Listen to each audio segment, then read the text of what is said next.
যারা আমানতকারী তাদের আমানত সুদ সহ ফেরত দেওয়া হবে।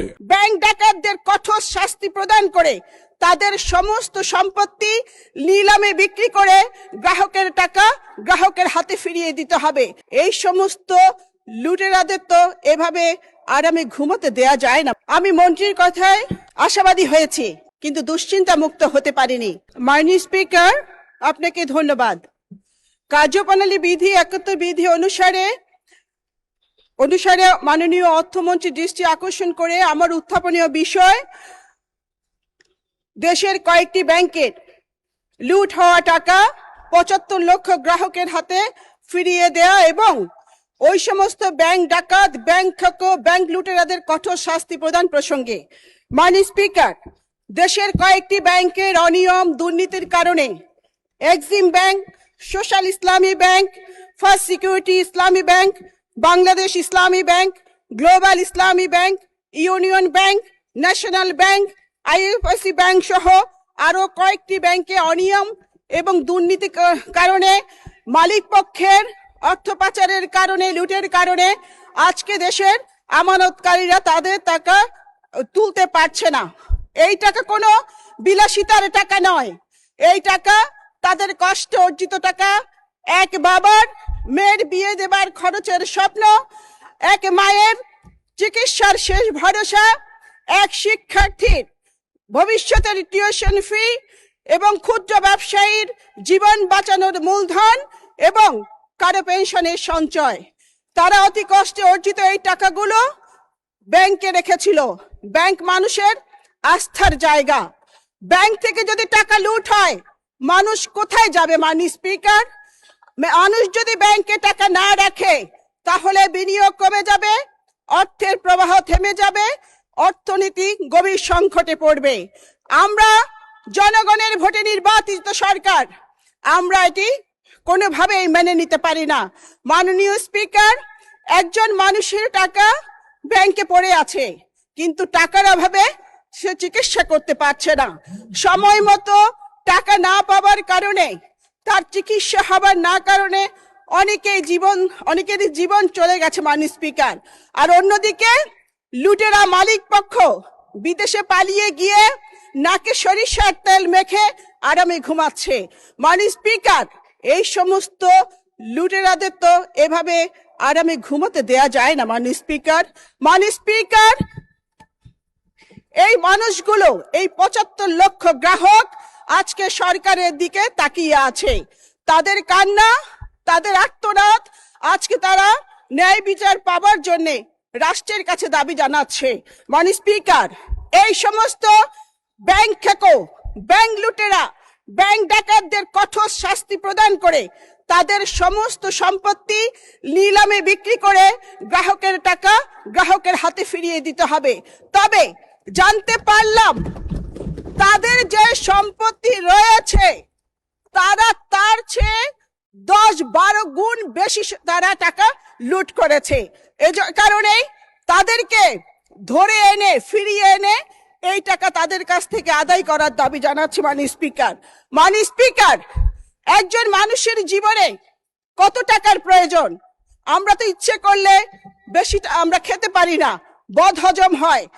তাই এই সমস্ত বদ হজমকারী লুটেরাদের ফিরিয়ে আনার দাবি জানাচ্ছি। এই বিষয়টির সাথে 75 লক্ষ গ্রাহক জড়িত, মানুষ জড়িত। মাননীয় সদস্য মনোযোগ আকর্ষণ করেছেন, সম্পর্কের সময় আপনার এই স্টেটমেন্টটা দিবেন। এখন মাননীয় মন্ত্রীকে সুযোগ দিন। লেখা আছে মাননীয় স্পিকার, আমি নোটিশ দেখেই পড়ছি। মাননীয় স্পিকার, বিষয়টি অতি জরুরি বিধায় প্রয়োজনীয় ব্যবস্থা গ্রহণ করবার জন্য মাননীয় অর্থমন্ত্রীর আমি দৃষ্টি আকর্ষণ করছি। আপনাকে ধন্যবাদ। ধন্যবাদ মাননীয় সদস্য। মাননীয় অর্থমন্ত্রী জনাব আমির খসরু মাহমুদ চৌধুরীকে এই বিষয়ে তার সংক্ষিপ্ত বিবৃতি প্রদানের জন্য আহ্বান জানাচ্ছি। আচ্ছা, মানে স্পিকার, আপনাকে ধন্যবাদ। আমি মাননীয় সংসদ সদস্যের প্রতি উনি যে বক্তব্য রেখেছেন সম্পূর্ণ একমত।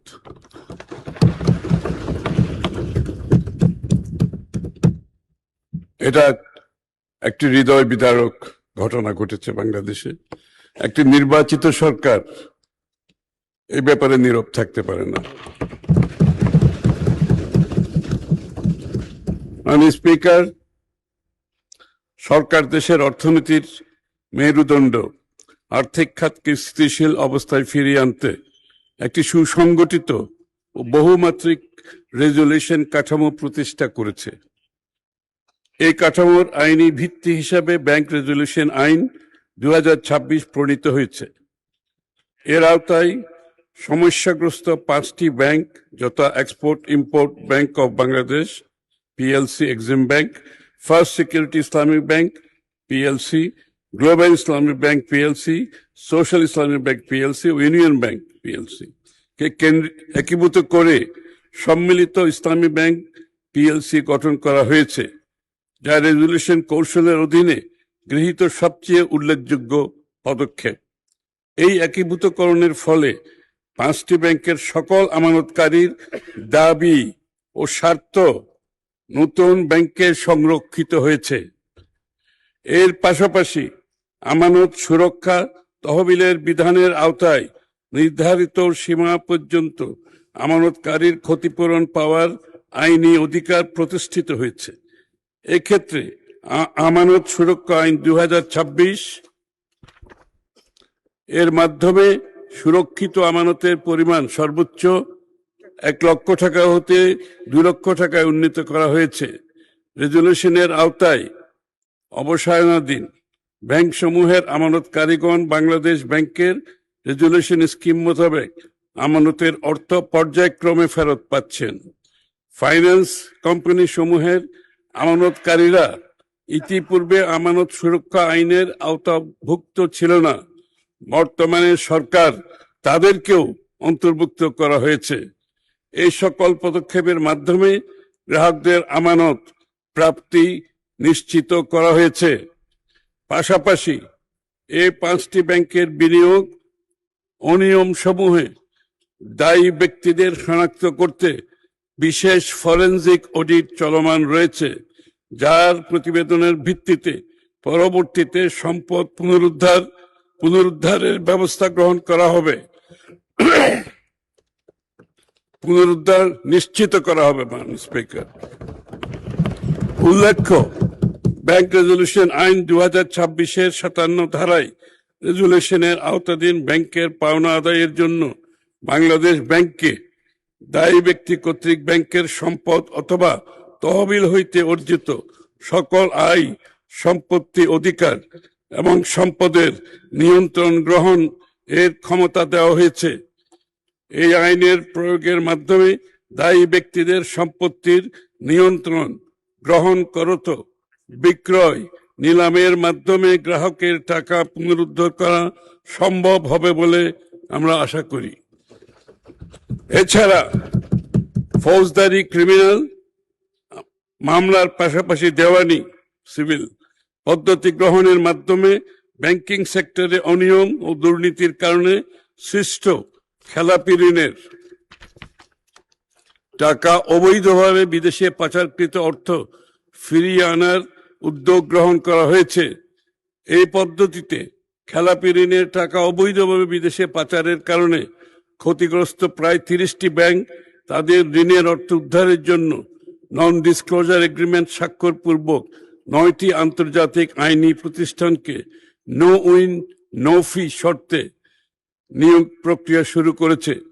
অগ্রাধিকার প্রাপ্ত 11টি কেসের মধ্যে প্রথম পর্যায়ে 6টি কেস সাইফুজ্জামান চৌধুরী, এস আলম, বেক্সিমকো, শিকদার, নাসা ও ওরিয়েন্ট গ্রুপ নিয়ে দেওয়ানি কার্যক্রম শুরু হয়েছে।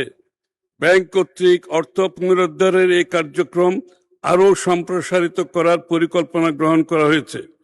বিগত সরকারের আমলে বিপুল অঙ্কের অর্থ বিভিন্ন দেশে পাচার করা হয়েছে। এই অর্থ পুনরুদ্ধারে সরকার সম্ভাব্য সকল পদক্ষেপ গ্রহণ করেছে।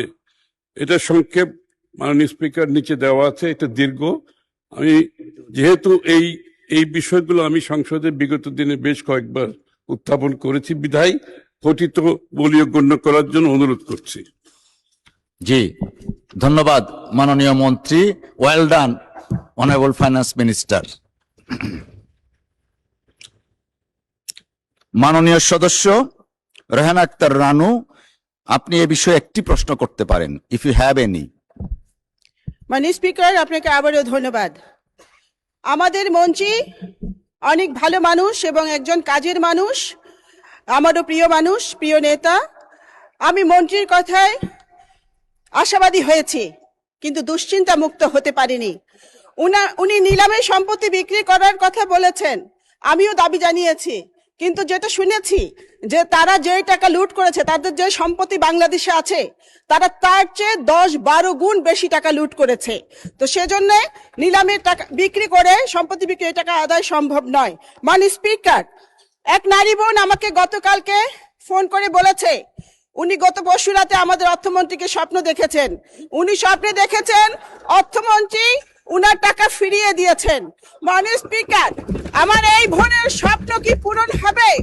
এই স্বপ্ন কি মাননীয় স্পিকার সত্যি হবে? মাননীয় স্পিকার, গত 4 জুলাই মাননীয় মন্ত্রীর চট্টগ্রামের বাসার সামনে গ্রাহকরা মানববন্ধন করেছে এবং মাননীয় মন্ত্রীর সাথে দেখা করে তাদের আকুতি জানিয়েছে। আমি খুশি হয়েছি, কারণ গ্রাহকরা জায়গা মতোই পৌঁছেছে এবং জায়গা মতোই গেছে। মাননীয় স্পিকার, আমাদের মাননীয় প্রধানমন্ত্রী, জনগণের প্রধানমন্ত্রী মাঝে মাঝে বিরোধী দলের মুডে চলে যান। আমিও এই মুহূর্তে বিরোধী দলের দ্বিতীয় সারিতে বসা কয়েকজন সংসদ সদস্যের মুডে চলে যেতে চাই। মাননীয় স্পিকার, 75 লাখ গ্রাহকের প্রাণের দাবি সাথে সহমত আমি প্রকাশ করছি। সেটি হচ্ছে, একদিকে মানুষ টাকা তোলার চিন্তায় আছে, আরেকদিকে এখানে যোগ হয়েছে হেয়ার কাট নামক এক মরণ কাট সমস্যা। মরার উপর খাড়ার গা। মাননীয় স্পিকার, আমি মাননীয় মন্ত্রীকে বিনয়ের সাথে প্রশ্ন করতে চাই। আমি জানতে চাই যে ব্যাংক ডাকাতদের ডাকাতির এবার কেন আমানতকারীদের নিতে হবে? আমানতকারীদের কি অপরাধ? আমানতকারীদের অপরাধ হচ্ছে যে তারা বিশ্বাস করে ব্যাংকে টাকা রেখেছিল। মাননীয় স্পিকার, 75 লাখ গ্রাহকের দাবির সাথে সহমত পোষণ করে আমারও দাবি, হেয়ার কাট নামক এই মরণ কাটটি প্রত্যাহার করতে হবে, প্রত্যাহার করতে হবে, প্রত্যাহার করতে হবে। বক্তব্য পরিষ্কার, যারা জনগণের টাকা লুট করেছে। মাননীয় সদস্য প্রশ্ন করেন, ছোট করেন প্লিজ, প্রিসাইজ করেন। এক সেকেন্ড শেষ করছি। মাননীয় স্পিকার, বক্তব্য পরিষ্কার, যারা গ্রাহকের টাকা লুট করেছে ওই সমস্ত ব্যাংক খেকো, ব্যাংক ডাকাত, ব্যাংক লুটেরাদের কোনো ক্ষমা নেই, কোনো ক্ষমা হতে পারে না। মাননীয় স্পিকার, তারা পৃথিবীর যেখানেই থাকুক ওই ফিরিয়ে এনে তাদেরকে ডিম থেরাপি দিয়ে তাদের এই টাকা আদায় করতে হবে। মাননীয় স্পিকার, মাননীয় মন্ত্রীর কাছে আমার প্রশ্ন, হেয়ার কাট নামক মরণ কাট প্রত্যাহার করে 75 লাখ গ্রাহককে স্বস্তি দেওয়ার কোন পরিকল্পনা আপনার মন্ত্রণালয়ে আছে কিনা? ধন্যবাদ মাননীয় স্পিকার। মাননীয় মন্ত্রী, আপনাকে আমরা সামনেও দেখি, স্বপ্নেও দেখি, দয়া করে উত্তরটা দেন। মাননীয় স্পিকার, আমি ভীত সন্ত্রস্ত বোধ করছি। অলমোস্ট ওয়ার্নিং এর মতো বক্তব্য এসেছে। মাননীয় স্পিকার, আমি আগেই বলেছি এটা একটা হৃদয় বিদারক ঘটনা ঘটেছে এবং একটি নির্বাচিত সরকারের দায়িত্ব এটার সঠিক সমাধান দেওয়া। ইতিমধ্যে আমি আগেও বলেছি সংসদে, যারা আমানতকারী তাদের আমানত সুদ সহ ফেরত দেওয়া হবে ইনশাআল্লাহ। তবে একটু ধৈর্য ধরতে হবে, কারণ এই ব্যাংকগুলো সবগুলোই লোকসানের মধ্যে আছে এবং লোকসান কিন্তু প্রতিদিন বাড়ছে। লোকসানই একটা ব্যাংকে আপনার যেখানে তার আমানতে ফিরিয়ে দিতে পারছে না এবং তাকে সুদ দেওয়া যে কত কঠিন সেটা আপনারা বুঝতে হবে। তারপরও একটি নির্বাচিত সরকার জনগণের স্বার্থ সংরক্ষণে আমরা নিশ্চিতভাবে তাদের আমানত এবং সুদ ফেরত দেওয়া হবে, কিন্তু এটার জন্য একটু সময়ের প্রয়োজন। এই ব্যাংকগুলো হেয়ার কাট থাকবে না, হেয়ার কাট থাকলে হেয়ার কাট হবে না, হেয়ার কাট তো বাদ যাবে। আমি যখন বলছি সুদ সহ, সুতরাং হেয়ার কাটের তো আর প্রশ্ন আসছে না এখানে। তবে আমি আবারও অনুরোধ করব, আমি জানি তাদের অপেক্ষা করারও সময় নাই, মানুষ চিকিৎসার অভাবে মারা যাচ্ছে, মানুষ তার মেয়ের বিয়ে দিতে পারছে না। আমি প্রতিনিয়ত এই সমস্ত সমস্যার সাথে সম্মুখীন হচ্ছে, প্রতিনিয়ত। মানে স্পিকার, এটার সমাধান একটু মধ্যমেয়াদী দীর্ঘমেয়াদী সমাধান হবে।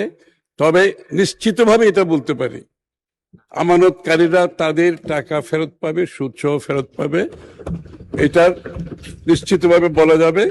তবে এটার জন্য একটু ধৈর্য ধারণ করতে হবে। মানে স্পিকার, আপনাকে ধন্যবাদ।